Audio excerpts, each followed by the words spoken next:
Hey guys, welcome to Robo Rescue. This is your one-stop shop for all your robot vacuum cleaner repairs. In today's video, I have a very basic, very simple video for the iRobot Roomba owners. Now this will be the same process for almost all of the Roomba models that you can think of.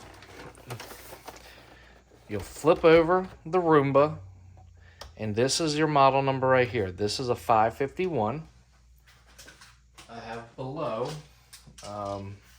this one is a 690, exact same body. So if you are curious, if you need a body plate, you can interchange these. What we're going to be doing today is replacing this battery right here. What you'll need for this is very simple. You're going to need a flathead screwdriver. A flathead, but a Phillips head. I don't know why I said flathead. Here is a very cheap, inexpensive kit that I got off of Amazon. I will leave a link in the description below. Normally, I would use a electric screwdriver or a drill, but for the purpose of these videos, I have decided I will do everything in real time so everybody can see the exact process.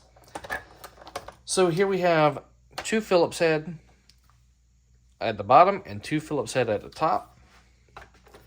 You will also have a spinner, which this one is missing. Let me see if I can find one really fast.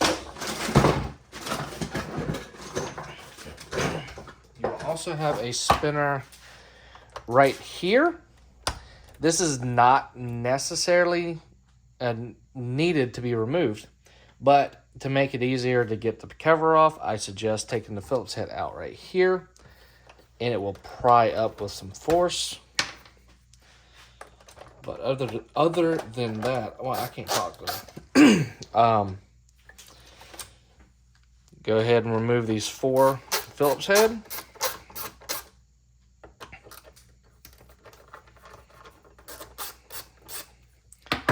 Simply lift off the cover, place over to the side.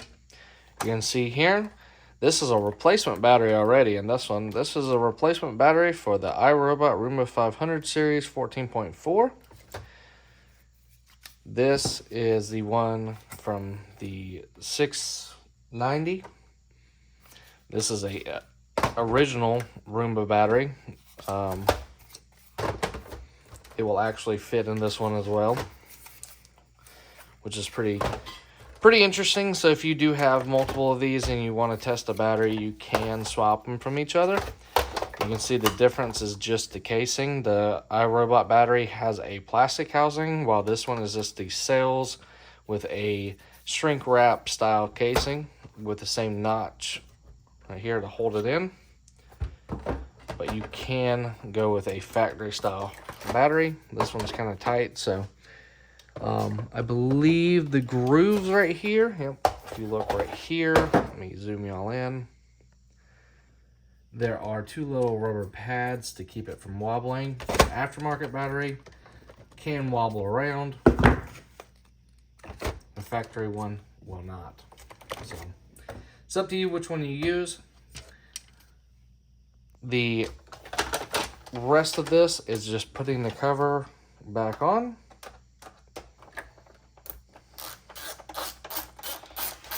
Repeat the process in reverse. And the cool thing is these are self-retaining screws, so you don't have to lose them.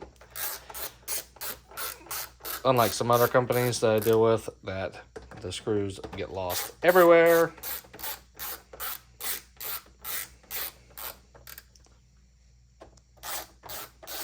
And there you have it. Simple and finished. Thanks for watching, guys. I hope y'all enjoyed. If you have any questions, comments, or suggestions for other videos, please leave them below.